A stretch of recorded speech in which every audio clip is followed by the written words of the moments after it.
Does Ilia Topuria versus Paddy Pimblett make sense in your eyes? Hello, everybody, and welcome to Against the Fence, where this is the place to be if you're obsessed and passionate about the UFC. And we're going to be recapping through all of the events from the main card of UFC 317. We've got some banging topics to talk about, so you don't want to miss anything. Hit that like button, hit the subscribe button on the channel, because we're, like I said, we're a UFC fan channel where fan opinions matter most, and I want to hear your opinions in the chats and in the comments section.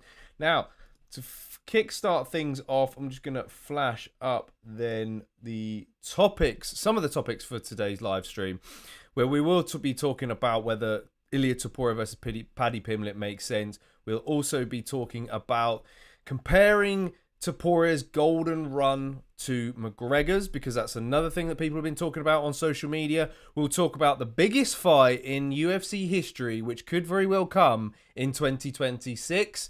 We'll talk about Pantoja versus Van as well, because that's most likely the next flyweight title fight. We've got a load of other things to unpack as well, including Dricus du Plessis possibly revealing the co-main event for the UFC 319, as well as the funny clip that surfaced, I think it was on Sunday, of Sean Strickland and Chris Curtis going at it with some fighter in another organization. So we'll break down that clip as well. Welcome on in if you're just joining us. Hit the like button, as I said a second ago. I just need to refresh this. Did anyone catch all the prelims as well? There's a couple of prelims I think I caught on the back end of things. I caught the Gregory Rodriguez knockout against Jack Hermansson. That was absolutely fire. Like, I didn't think that Gregory Rodriguez was going to pull it off, if I'm honest. I thought that Jack Hermansson was going to dance around him for 3 rounds and just pot shot him the whole time. But no, Gregory Rodriguez getting it done against a veteran of the middleweight division. You know, Hermansson's beaten the who's who, should we say. That was pretty much, the only prelim I saw. Of course, Terence McKinney getting it done against Borshev by submission, I think shocked a lot of people. And of course, Tracy Cortez getting a win against Viviana Araujo. I'd imagine the UFC cut Araujo now, because she's had a few losses in a row, I think, and she's not really showing any signs of improvement. Cortez winning that fight 30-27 across the board. Let's get rid of that then, shall we, for now, Bosh, and let's head into talking about the first fight on the main card, which was between Peyton Talbot picking up the win against Felipe Lima, 29-28 across the board. Now, Lima landed some good strikes on the feet and shot some good takedown entries. Talbot was just a lot better at scrambling and avoiding danger on the ground, which was an improvement from the Ronnie Barcelos fight, his first loss in the UFC, which came back in January. Lima was only successful with his takedowns 3 out of 15 times and only controlled the 3 minutes and 23 seconds of the fight.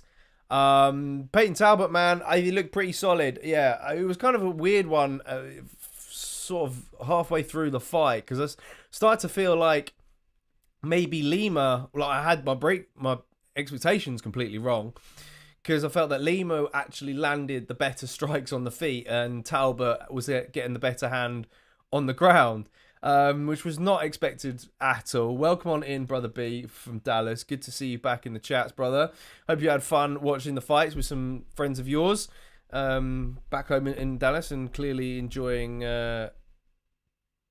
recording content and hanging out, spending time with people when you're not on your summer holidays, right?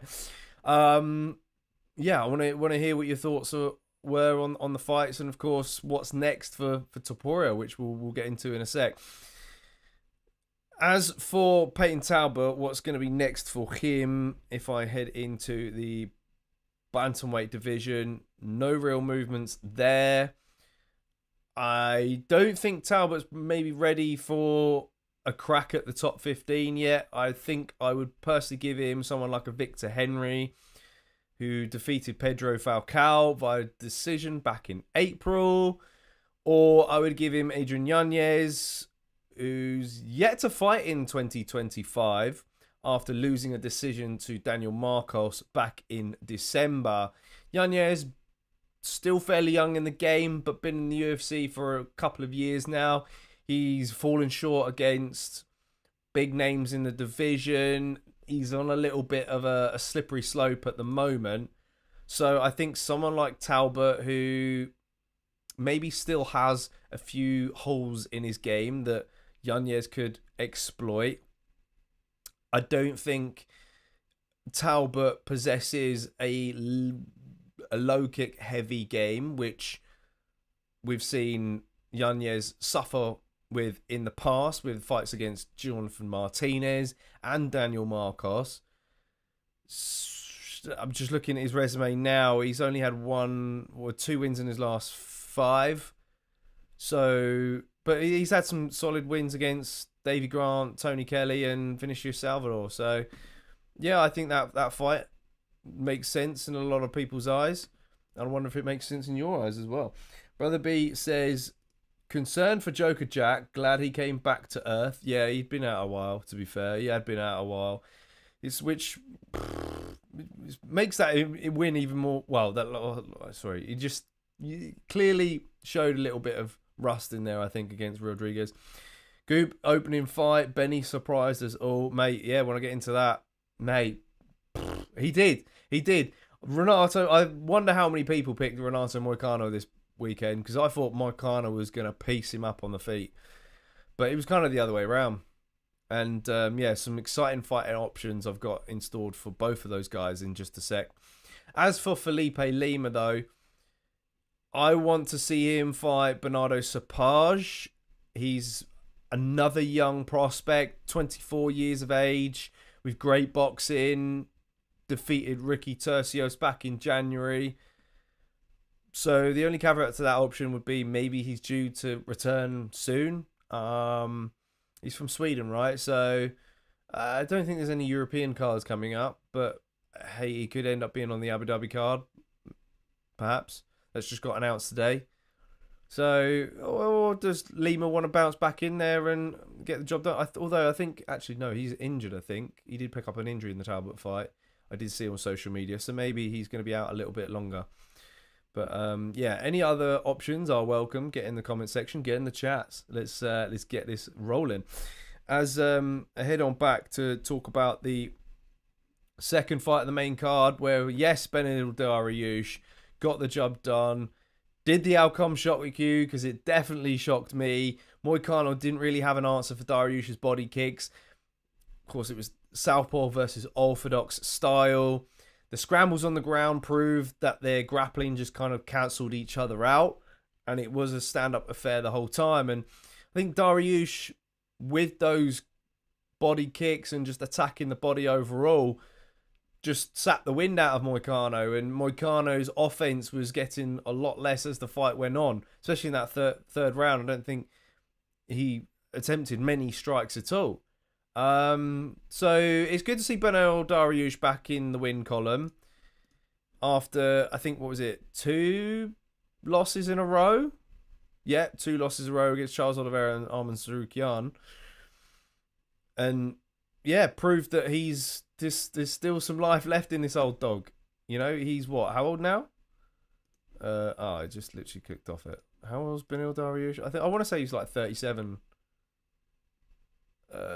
He is 36 actually. So he's just turned 36. So yeah, he's still a bit of time left in him. Fair play. But if you're going to give him an option, what is that option going to be? Personally, I would give him Rafael Fiziev, who's just defeated Ignacio Bahamondes. Dariush will be a difficult fight, I think, for Fiziev. But then at the same time, Fiziev, very difficult to take down and hold down. In his last 2 fights, we've seen some takedown attempts from him. I don't think he's going to want to do that against Beneil Dariush, who's going to be much more slicker on the ground than he is. But look, I said that Fiziev didn't want to take it to the ground against Bahamondes because Bahamondes had shown prior to the Fiziev fight that he's got some slick jiu-jitsu off of his back. Fiziev was able to survive that. So, look, maybe we're underestimating Fiziev's ground game here, but I still wouldn't risk it against someone like Dariush. Dariush is going to use heel hook attempts, try and get back to his feet, or just submit you. Fiziev's dynamic striking is going to be problems for Dariush. I think that he can have an answer for whatever Dariush could bring, because I think he's much more polished on the feet than Moicano is. So, yeah, it's going to be a close fight, I'd imagine, and it's the one that makes the most sense here. Of course, we'll get into some of the movements in the division a little bit later on when we revisit the lightweight division towards the end. But yeah, as we can see there, Fiziev is 2 spots below Dariush in the rankings. With Fiziev coming off of that win, I can't see him fighting anyone else up there, really. There's a lot of fighters who are booked. Maybe the loser of... If Holloway loses to Poirier, for an example, then maybe you can give Holloway a decent fight against Fiziev, but maybe there's other and better names for Holloway if he was to lose against Poirier, still in that ranking. So I wouldn't really pair him up with that. Gaethje's expressed interest in wanting to fight up because he feels a little bit hard done by. He felt that he was next in line to fight Islam Makhachev, but Makhachev's moved up to welterweight. Does the UFC run back the Gamrot fight for Fiziev? I can't see it. Gamrot coming off of a win against Ludwig Klein. He probably deserves to fight up as well, but at the same time, he's lost to Dan Hooker, who's a spot above him. So, yeah, the other alternative for Fiziev would probably be Gamrot. Again, because we didn't really see that sort of outcome. Brother B says, agreed on Fiziev. Yeah, okay. Was it going to be your most preferred option? It definitely is mine. Definitely is mine. As for Renato Moicano, I think there's only really one fight you give him, and that would be against Michael Chandler. Does this fight make sense in your eyes, though? Is the question. Chandler only has 1 win in his last 6. Moicano is coming off a 2-fight losing streak. Granted, one of that was against, short notice fight against Islam Makhachev. But both fighters are entertaining. They're good on the mic. Chandler's just going to be Chandler, bring it forward and just create chaos and try and get a win bonus. Moicano, after that performance against Dariush, would be a little bit questionable. So that's the reason why I think these two pair up quite well with each other. And both next to each other in the rankings, you know. Grant Dawson's still yet to return. Maybe he could fight a Beneil Dariush, perhaps. We had to see Grant. How long ago? That was Carlos Ferreira in January. So, yeah, he's been out for a while. He should be due a fight. But the thing is, I think with Grant Dawson is if he stays out for too long, the UFC just ends up giving him people below him. He needs to be a bit more active. So, yeah, I think this division is heating up. It's on a little bit of a lockdown at the moment. Size in the house says, yeah, that's a shout. So he's on board for that. Toolbox Talks says, good evening, gentlemen. What is good? What did I say last week? Ilya round 1. Yes, you did. That is George Merry, by the way. So, yeah, good pick, bro. Good pick. Brother B says, I like the Chandler Moicano possibility. Yeah, it's a fun fight for Chandler. It's a fun fight for the fans. You know, otherwise, I think maybe before, I may have said Benoit Saint-Denis against Chandler, because in a way, that makes sense. Benoit Saint-Denis is fallen short against experienced competition and people who've been around the game for a while. So, look, I wouldn't be mad at either of those options. Timing is a thing. It depends what the UFC want to do. if Benoit Saint-Denis is the only one available, then Benoit Saint-Denis Chandler makes sense. So yeah, or even Grant Dawson, but I don't think Grant Dawson Chandler is it's not gonna stand your hair up on the back of your neck, you know. Toolbox Talk says long rain incoming. I think he's referring to Topuria there, and well, I don't know. We will have to see. We will have to see. I've got some big topics coming your way, guys. We'll compare Topuria's golden reign to Conor McGregor's. We'll also be talking about the UFC's biggest possible fight that they can make ever next year in 2026. Do stay tuned for that and just how that materializes. Yeah, we'll talk about Pantoja versus Joshua Van, and of course whether or not Topuria versus Pimblett actually makes sense as the next fight. So stay tuned, guys. Hit the like button if you've not done so already. To recap then, Beneil Dariush, we're giving him Rafael Fiziev, and for Renato Moicano, we're giving him Michael Chandler. Take me back now to the third fight of the main card, which was in the flyweight division. How true is Paddy versus Justin, says George. We will talk about that a little bit later on as well, mate. Mate, there's just so much to unpack in this show tonight. It's going to be a good show. But yeah, stay tuned. For the flyweight division, then Joshua Van picked up the win against Brandon Royval. Surprised me. He did surprise me in that it came down to the finest of margins. But was that your fight of the year so far? Because it was absolute fireworks from start to finish. We gave Joshua Van rounds 1 and 3. He got the knockdown briefly in round 1 to secure that one. Royval started to come back a little bit in round 2 and for most part of round 3. But Joshua Van scraped the win at the end. If he hadn't knocked Royval down in the dying moments of that third round, he was going to lose a decision because Royval was outpointing him on the feet.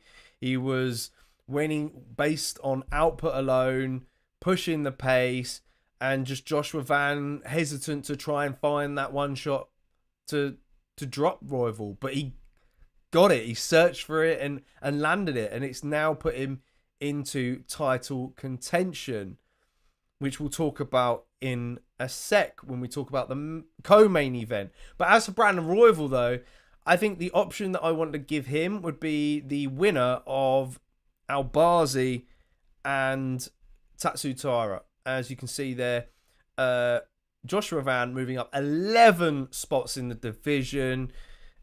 Everyone but Brandon Moreno moving down. Royval moved down 2 spots. Albazi's in at 4. Tyra's in at 6. I think that fight, the winner of that fight, makes sense for Brandon Royval. Let's get to some chats then. Van represented Houston well. Oh, I never knew that, actually. I never knew that. Every time Royval threw a combo, Van threw 6 or 7.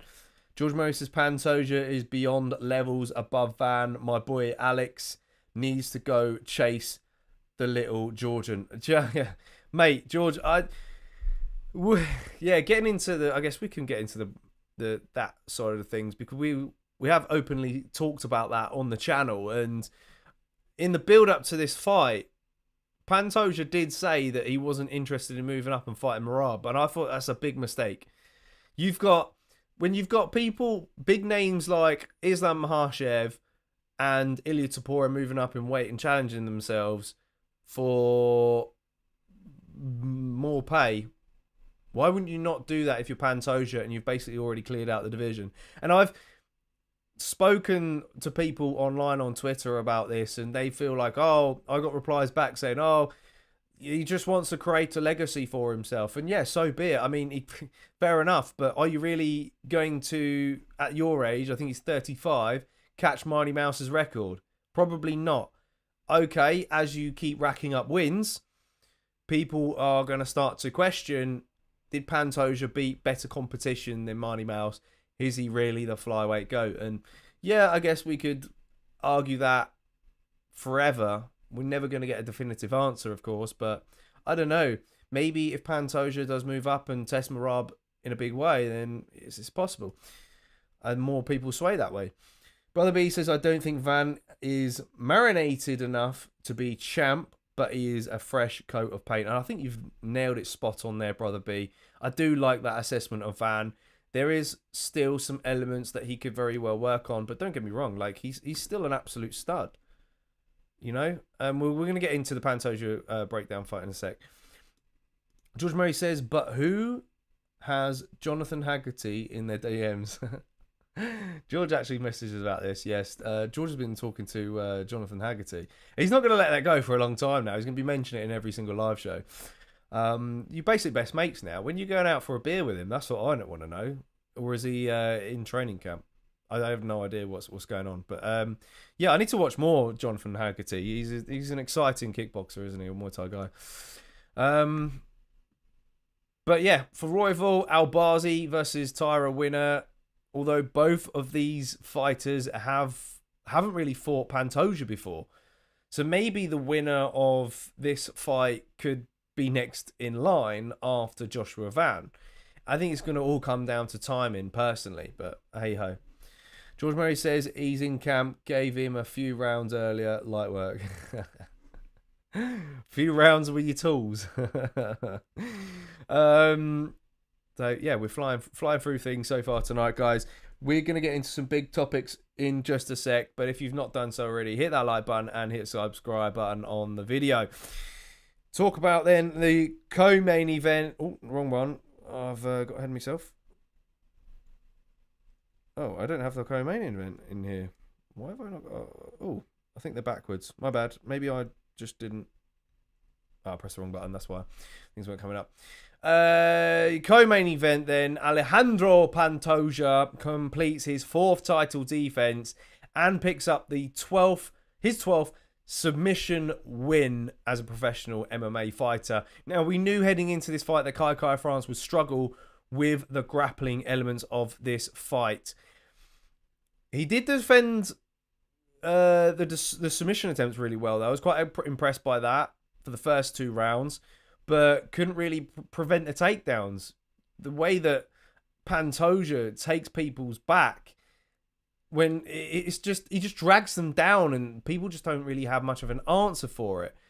He's very strong in that area. Kai France, prior to this fight, had been submitted before. So, I mean, the odds for a Pantoja sub must have been really, really slim on this. Myself and Sai picked this fight down to a T. We both said 3rd round submission. We knew that as time went on, Kai France was not going to be able to deal with Pantoja's pressure. And Pantoja is just a master man at securing that back. And he's got now 8 submission wins by rear naked choke as a professional. 6 of those are in the UFC. I believe Damian Maia holds 9 rear naked choke submissions. And I think, I've not written this down, it's coming off the dome here because I did look at it last night. Pantoja is probably joint 3rd, I think, for rear naked choke wins. Charles Oliveira might be in 2nd. So just some interesting stats there to chuck at you and sprinkle in this aftermath show. George Murray says Albazi just always seems to be up there in top 3, top 5, but always injured. Yeah, it's true. Injury prone division, this one. You know, people just move so fast. Manel Karp is an absolute pull-out merchant, and his foot's like a balloon right now, and he's probably not going to be back for a while. Brother B says, either way, Kai was schooled by the champ on all levels in this fight. He was, it was sort of like Kai had like a puncher's chance in this, really. If he landed clean, he was going to put Pantoja away. And it has been done before, but it just wasn't his night. George says, 2nd round sub. Unlucky, buddy. Unlucky. I mean, at least you got the main event right. Spot on. So, you're even doing your picks on the app, George. Can't remember. I need to shout your name out some more during the end of watch-alongs when we're announcing the leaderboards and all that. Now, Pantoja did say that he would like to fight Joshua Van in December. But how does that fight plan out? How do they match up? Well, Van's takedown defense is solid, but can he prevent Pantoja from taking his back, and can he defend submission attempts? And also, for how long for? Right? Because it'd be a long 5 rounds. He's only 24 years of age.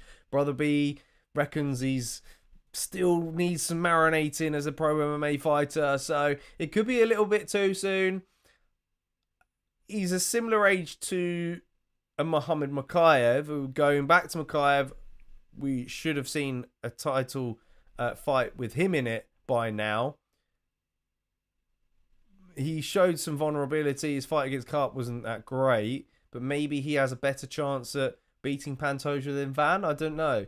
You know, that's what I feel like at the moment. But, you know, as for Pantoja, he's usually pretty relentless with his pressure. So Van will have to kind of counter, similar to what we were expecting Kai France to do, as he's moving backwards and maybe peeling away at angles. I think that's probably the best bet, because otherwise Pantoja's going to crash into you, fly hands, and then just grab the body lock, clinch up, and then look to drag you into his world. And not many people have had an answer for that. And it's that sort of style which I really want to see match up against Merab. I've said it in the last Aftermath show. Pantoja versus Merab is, I think, Merab's toughest test. And yeah, okay, Merab's going to have some size on Pantoja, but Pantoja's ability to scramble is just insane. So if Pantoja can stop Merab from employing any wrestling offense, then he might score on the feet. So I think that fight is so fascinating. I don't know what other people think about it. Brother B says, I love the fact Van sat cage side and got to a stare down with Pantoja in the cage on the same night. Exciting, Brother B. Yeah, I mean, they're starting to do that clearly more often, and rightly so. It's just hypes up the next fight. And of course, we'll get into the Paddy Pimblett sort of stuff in just a sec, but very interesting topic that. George says, first fighter before after 2000s to fight for a title. Now this makes me feel effing old. Wow, that's true. That's insane. If that fight materializes, man, yeah, you're right. And that's crazy. He's gonna be like 11 years younger than Pantoja, right? That's crazy. That is crazy. Who knows, man? He's going to be the younger Slicker. Is he going to be faster than Pantoja is a question as well to add in there into breaking this fight down. Back to the rankings.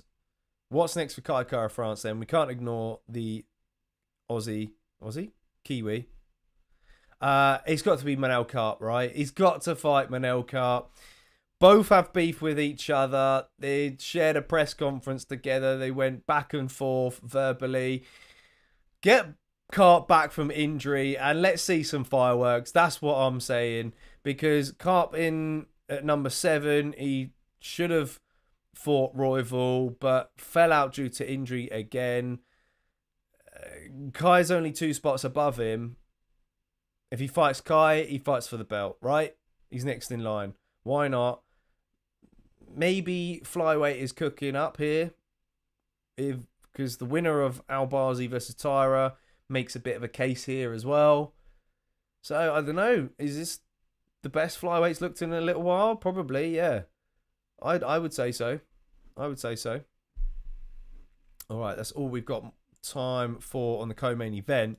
But any questions you want to fire my way, if you want to know anything about these fights that I've put together or any other future fights you want to know, get in the comments section and get in the chats as well.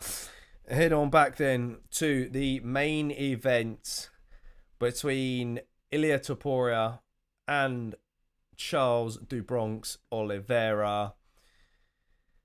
Ilia Topuria, man, what a star this guy is. He was able to stay in boxing range and stifle Oliveira's kicks with his jab, and that was probably one of the most fascinating parts of the fight, other than the knockout, of course. He got Oliveira to drop his hands with his body shot. and he set him up with that left hook beautifully in round 1. I wasn't really expecting him to get it done in round 1. I was expecting at least round 2. But look, he saw an opportunity and he made Oliveira pay for it. Now, Topuria's aura just kind of grows with every fight now, doesn't it? You kind of notice it now. His boxing is just a joy to watch. And I think there's going to be comparisons soon. I've not really seen much, but comparisons to Jack Della Maddalena. You know, another boxer who's more boxing orientated fighter who's been able to do well defensively on the ground, keep fights standing, and just kind of put people away.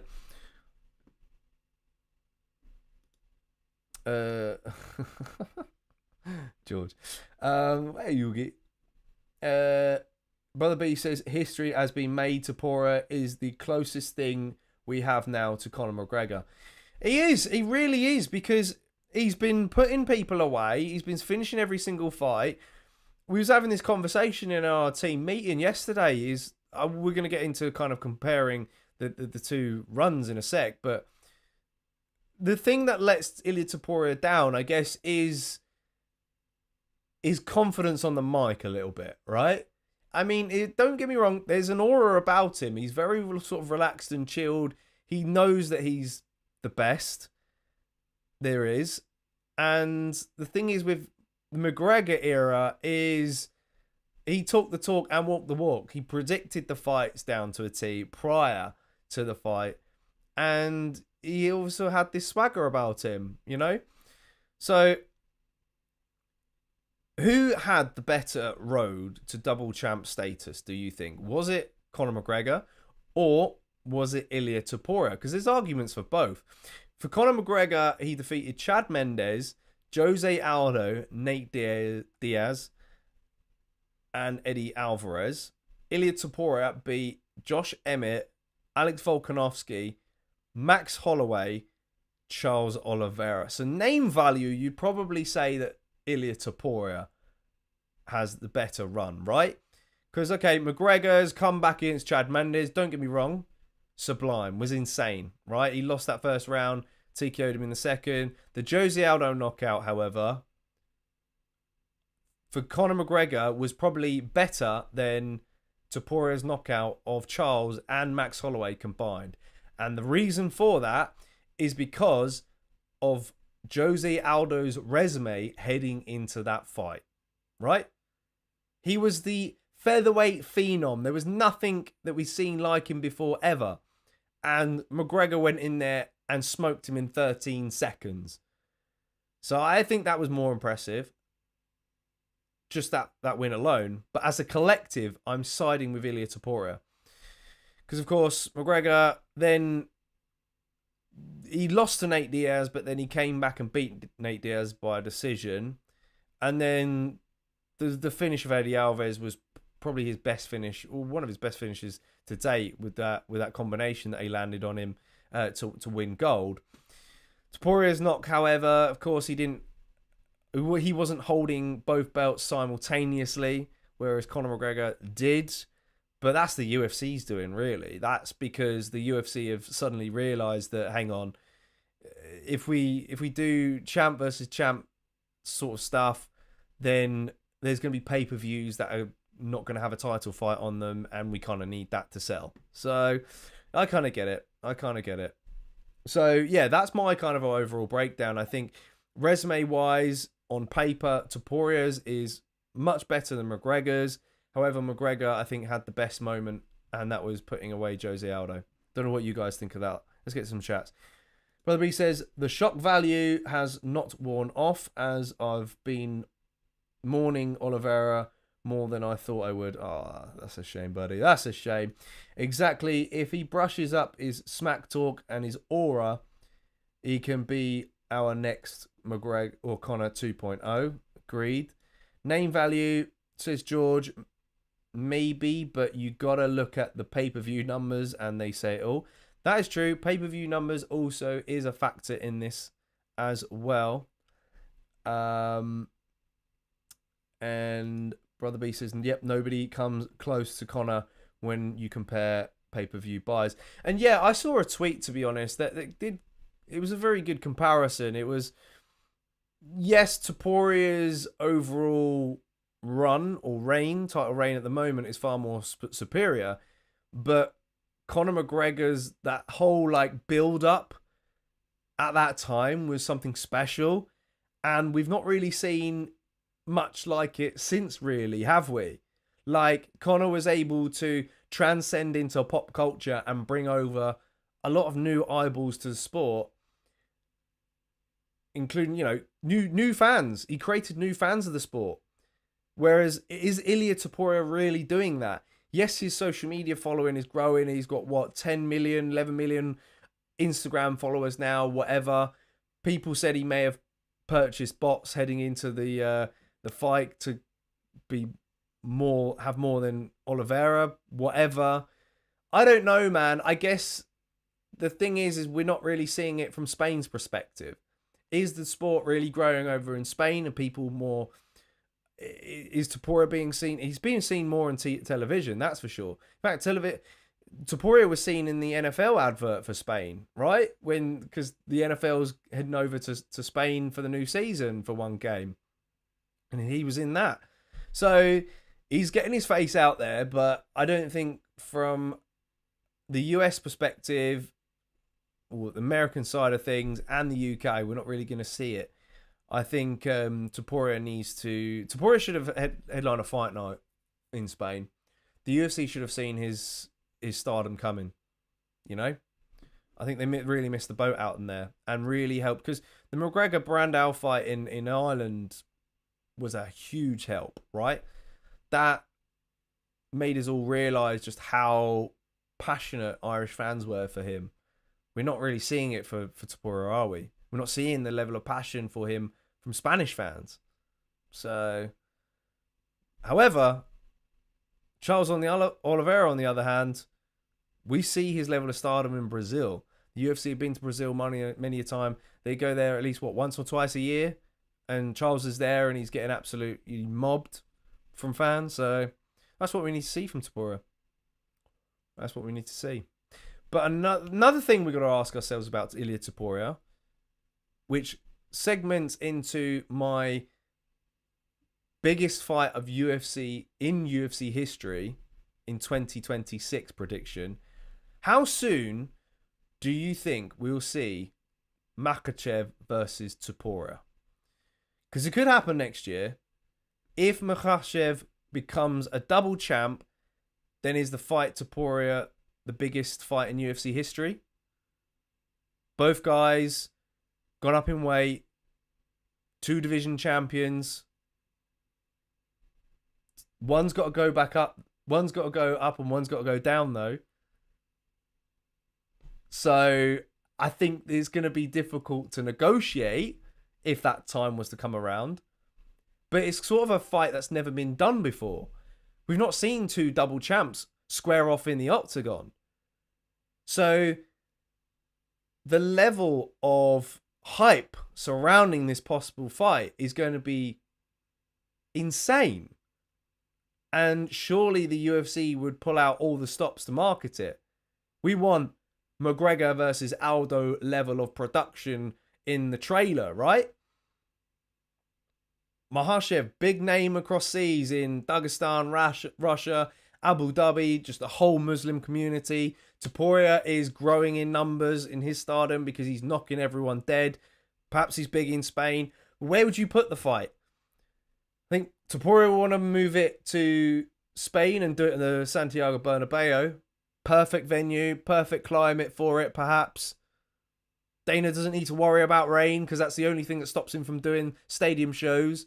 And the fact that the overall atmosphere is a lot better in a concealed environment. But who's going to be the A side? And I can see very, boxing level of negotiations for this type of fight. Who's got the biggest following? Makhachev or Topuria?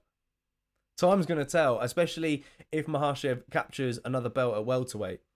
It's not forget that another thing to add, Topuria is now the #1 pound-for-pound fighter in the world, according to UFC.com. So he surpassed Makhachev.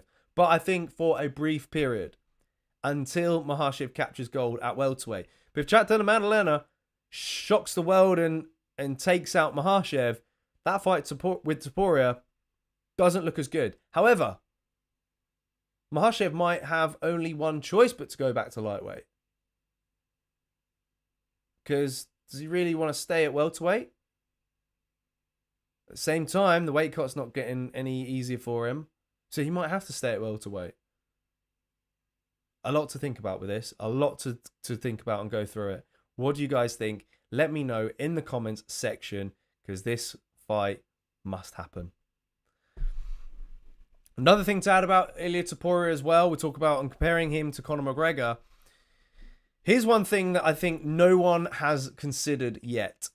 Do you think Ilia Topuria will follow McGregor's path to generational wealth by competing in boxing? Right? If he reaches those kind of levels with the hands that he's got, he's a better boxer than McGregor. Right? And Dana is doing more in the boxing world at the moment. Right? He's put together Canelo Alvarez against Terence Crawford, right? Am I right in saying that? I'm not really a boxing head. Maybe a potential boxing match with Terence Crawford could be an option. Both guys undefeated in their boxing careers. Of course, Crawford's got to get through Canelo. Do we then start to see deja vu of Mayweather versus McGregor? I can see it, but I don't think that fight would be as hyped as that one. I just don't think it would be, right? Mayweather is the best boxer, or one of the best boxers to do it of all time. Terence Crawford doesn't really fall into that category. Conor McGregor at the time was just a massive phenom in MMA. So I don't think it will. But look, Topuria will be Topuria, and he will try and follow in McGregor's footsteps. I know he will. So that's all I'm gonna. Well, we'll return to Topuria in just a second, but let's quickly talk about Charles Oliveira. What's next for him?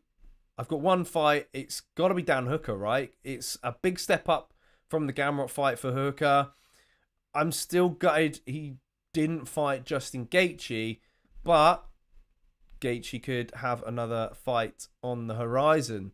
So that's why I'm a little bit hesitant on giving Hooker Gaethje. I would like to see it. I would really like to see it. But yeah, for Oliveira, Hooker makes sense because otherwise you've not really got a lot of options. He's already lost to Arman Tsarukyan. He's already beaten Justin Gaethje. He could run it back with Max Holloway if Max Holloway gets it done against Dustin Poirier. Because those two competed in featherweight, and that was back in 2015 before Charles Oliveira became Charles Oliveira, and Oliveira actually sustained an injury in that fight as well. So yeah, Max can still do some work in this division. So for Oliveira, I'd give him Dan Hooker or Max Holloway, depending on outcomes. But let's now head into the news side of things. Let's clear that. That's not what I want. And let's talk about Ilia Topuria versus Paddy the Baddy Pimblett. Does this fight make sense in fight fans' eyes? Will we see it this year, perhaps? Because I think Topuria did mention that he wouldn't mind returning in December. So he's going to be looking for greatness. That's how many fights has he had this year? He's only had one fight this year. So yeah, one more at the end of the year puts him in fighter of the year category for sure. But yeah, does this fight really make sense, Topuria versus Pimblett? Because fans in the past have said Islam doesn't deserve a fight for the belt. He just beat Bobby Green. They've also said Topuria doesn't deserve a fight for the belt because he just beat Josh Emmett. They've also said Sean Strickland doesn't deserve to fight for the belt. He just beat Abbas Magomedov. And the list goes on. But why am I not seeing the same energy for Paddy the Baddy Pimblett? who just beat a washed Michael Chandler. My opinion on this, I can't really say too much because I wanted. Well, actually, yeah, I can. So my excuse for Islam Makhachev was Charles Oliveira was on an absolute tear at the moment, or at the time, and beat the top 5. Islam was coming up, was constantly getting finishes, so he was Oliveira's biggest challenge, right? That's fight sold. Same with Topuria. Volk was dominating the featherweight division. Topuria was the next man coming up. He beat Josh Emmett. Title fight. Sean Strickland, on the other hand, you could make an argument. I can't actually remember off the top of my head what was going on at the time. I think we were all like praying that Khamzat Chimaev was going to make a leap into the title contention at middleweight at the time, but didn't really materialize. It was back in 2013. Izzy had the belt and he just captured it off of Alex Pereira. Alex Pereira then moved up to light heavyweight instead of doing the trilogy fight. So Izzy was running out of names as well. So yeah, I think that's what it comes down to. Whereas on the other hand, Topuria just captured the lightweight gold. He hasn't fought a Justin Gaethje. He hasn't fought an Arman Tsarukyan, who should be next in line for the belt, right? Because he deserved it when he beat Charles Oliveira. Yeah, who else is there? Of course, Max Holloway, if he beats Dustin Poirier. Another option. Well, actually, no, I refrain that. What am I talking about Holloway for? Topuria's already finished him. Getting ahead of myself, that's why. I'm just trying to think of names off the top of my head. Yeah, no, that's pretty much it, isn't it? Dan Hooker is even above Paddy the Baddie. 3-fight win streak. Yeah. Paddy needs one more. Paddy needs one more, in my opinion. For that reason. Brother B says, one major downfall for us in the MMA community, doubting Paddy. That is true. I did doubt him on several occasions, and he impressed us all in that Chandler fight. He looked dominant. And maybe now we can get excited about Paddy getting a title fight and maybe doing well. Right? Because for me, now let's head into this. Actually segments into my other thing that I planned. I nearly forgot about this because I've actually got to break this down. I've got the two of them side by side. Topuria's record 17-0 with Paddy Pimblett's 23-3. So Pimblett with more experience than Topuria. Topuria with 7 knockouts. Paddy Pimblett with 6, which is quite surprising. Also, Topuria with 8 submissions. And we've kind of forgotten about Topuria's submission game because he's just been knocking people dead. To Paddy the Baddie's 11 submissions. So we know who's going to be more crafty on the ground. The big key takeaways for both sides, I think, for Topuria would be his fast boxing combinations, his 93% takedown defense. That would be huge in this fight. His ability to crowd kickers, which we saw in the Oliveira fight, and really close that distance and land with his boxing combinations. And also, he's on a 16-fight win streak. Well, actually, no, it should be 17-fight win streak now. I don't know why I put 16 in there. On the other hand, you've got Pimblett, who's got slick Brazilian Jiu-Jitsu, especially off of his back. Size and strength will be a factor in this fight because he's a big lightweight. He cuts a lot of weight to make 155. And he outbullied Chandler. You know, and okay, Chandler's a real 155er. Yes, he lacks a little bit of height compared to some of the guys at lightweight, but Paddy will tower Topuria. There's no doubt about that. He's also got a strong chin as well. Yes, he said Scousers don't get knocked out, but Ilia Topuria probably is the best chance of testing that. And of course, Paddy's got improved distance management as well, I feel. We've definitely seen it in his last 2 fights. He's incorporating a lot of kicks. He's not as quick, I would say, on the feet. So Topuria's speed could very well expose him in those striking areas. That's what I'm expecting. So for me, it's like, well, there's a lot of other questions as well. What does Paddy the Baddy look like against UFC caliber fighter across 5 rounds? Because I've seen Paddy fight 5 rounds before, and it has been a little bit of a struggle for him. Of course, he's a different animal compared to when he was fighting in Cage Warriors. Topuria, same question applies to him, really, because he's been knocking people out. Although he went 5 rounds against Josh Emmett, which was good for him. However, that fight was at a much slower pace because both guys were heavy hitters, so they had more respect for each other. So Topuria will be the one to push the pace and perhaps try and make Pimblett fatigue in there. That's kind of my little breakdown of this fight. Will we see it later this year? I think it's possible. But if I'm the UFC, I'm trying to make that Makhachev fight for Topuria. I know it's going to free up a pay-per-view headliner, perhaps, from being a title fight. But look, that has the chance to make blockbuster numbers. So if you're the UFC, I think you should take the risk. Brother B says, either way, 2 potential stars this sport needs right now. It's exciting for Triple B. Says Dan versus Charles makes sense. He also says, I'm more impressed of this derailing King Green. Oh, in terms of Paddy Pimblett, no, same. I mean, at the same time, I don't know why King Green decided to... Oh, he's Bobby Green again now, isn't he? Why he decided to level change on Paddy. That was my biggest question mark in that fight. Brother B says, the longer the fight goes, I do agree it can be detrimental to Paddy's tank. Yeah, I agree with you on that one. Yeah, I think we're all spot on with this analysis of this fight. Let's take us back to the...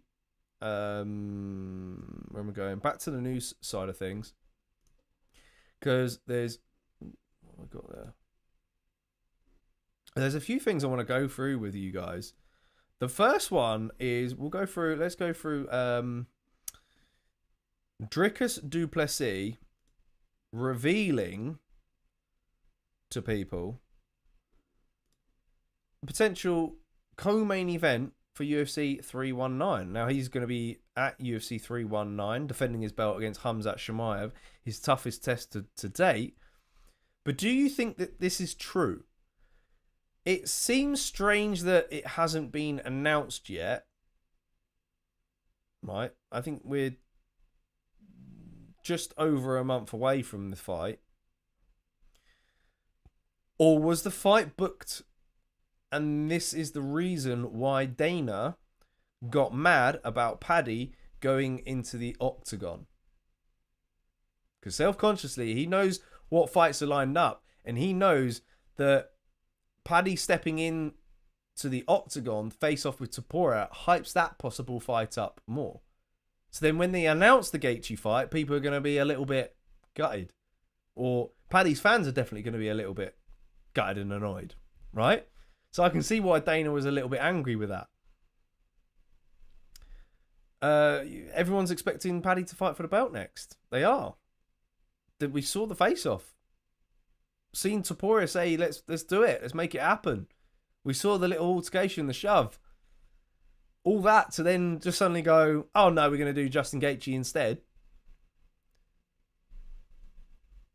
At the same time, it makes more sense to do Gaethje versus Paddy. Because if Paddy beats Gaethje, no one can argue that he's next in line for the belt. Gaethje, former title challenger, BMF champion, da-da-da-da-da. He's next in line. You know, he's undeniable. Of course, you've also got Arman Tsarukyan sitting there as well. But the UFC don't really want to do that fight at the moment, do they? They don't want to put him in a title fight because of what happened. Dana's saying that he didn't make the weight. And we were all told that it was an injury. I don't know. It's funny. Brother B says, so in summation, it makes sense for fans, but DDP's hinting at Gaethje Paddy. Sounds like it was hot out the UFC war room. So far, DDP is the only source I'm seeing about these hoops for Paddy to jump through. Yeah, but not only that, like, I don't know. When Drickus was saying it didn't. I couldn't work out whether he was telling the truth or not. You know? So I'm a little bit suspicious about it. I do think that Dana's reactions warrant this type of matchup. Same time, Paddy's not really looking any leaner at the moment, is he? So has he started camp? How far away is that August fight?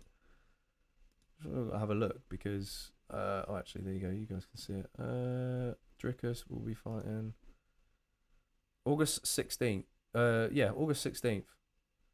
So just over a month. I was about right with that one. So yeah, I don't know what you guys think about that one. Hit the comment. Get at me in the comments, and let me know your thoughts. Do you think that Paddy's going to be next in line for Topuria now, or do you think he's actually going to be fighting Justin Gaethje? Gaethje was a bit mad that he didn't get the Mahashev fight, but maybe beating someone like Paddy Pimblett might throw his name into the hat to fight Topuria. But also, he's not really getting any younger, is he? You know, tough wars against Fiziev, but Fiziev, I mean, didn't really outshine him as such. Now, I'll move on to my final thing for the night. Before I do that, Brother B says, yeah, so far nothing from Okamoto or Ariel or Dana's X page. So it's smoke and mirrors as for now. Yeah, maybe we'll find out later on this week. That's what I also got a feeling, is that the UFC held off announcing it because maybe there would have been beef between Topuria. I don't know. Maybe it's just some conflict between Dana and Hunter for some reason. All right, moving on to then my last topic that I'm going to talk about. We had to go through this, right? This was a weird one because a fighter wins, taunts Sean Strickland, and pays the price. Now, what was amusing about this is Chris Curtis enters the cage screaming at the guy after the guy just flips them off with a bird, right, and just taunts them. Strickland follows him, doing the same, but loses his flip-flop in the process. Like, it's just so funny. Look, if we rewind here, you guys can see his flip-flop goes flying. And it's like, Strickland's like a drunk dude at a barbecue, right? Who's someone's uncle, just like wanting to throw down. He's had a few to drink, and he thinks he's Mr. Tough Guy, you know? And then at the end of that, Chris Curtis then protects the fighter from Strickland. Look at him there. Like, he's like trying to shield him from Strickland, whilst also giving him a bit of a telling off for just being disrespectful, really. I mean, I don't know. What do you guys think? Who was in the wrong here? The fighter for being unprofessional and disrespectful, or Sean Strickland for reacting the way he did? Let me know in the comment section, because this was quite funny. I've seen it probably like over 10 times now. Like, I'm surprised that Chris Curtis didn't throw any fists himself. He looked like he was close in doing so. Will Strickland face some kind of disciplinary for that from the UFC? I don't know.